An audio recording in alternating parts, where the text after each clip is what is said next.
আসসালামু আলাইকুম। আপনারা চাইলে কিন্তু আপনার যে ইমো আইডির যে নাম্বার সে নাম্বারটা চেঞ্জ করতে পারেন।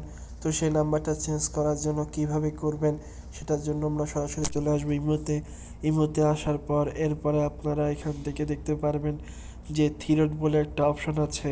এই থ্রি অপশনে ক্লিক করে দিবেন। তো থ্রি অপশনে ক্লিক করার পর সেটিং বলে একটা অপশন পাবেন। এই সেটিং অপশনে ক্লিক করে দিবেন। এরপরে আপনারা এখান থেকে ক্লিক করে দিবেন ইমো অ্যাকাউন্ট সেটিং। এই অপশনে ক্লিক করে দিলে উপরে দেখতে পারবেন চেঞ্জ ফোন নাম্বার। তো এই ফোন নাম্বার অপশনে আপনারা যদি ক্লিক করে দেন তাহলে এখানে আপনার যে নাম্বারটা সেই নাম্বারটা কিন্তু এখানে সুন্দর মতো করে লিখে দিবেন। আপনি যে দেশে থাকেন চাইলে সেই দেশটা এখান থেকে সিলেক্ট করে দিতে পারেন। তো এখানে কিন্তু অনেক দেশ রয়েছে, আপনি যে দেশে থাকেন সেই দেশেটা এখানে সিলেক্ট করে দিয়ে ফোন নাম্বারটা এখানে অ্যাড করে দিবেন, তাহলেই কিন্তু হয়ে যাবে। তো আপনি ভিডিওটা অবশ্যই শেয়ার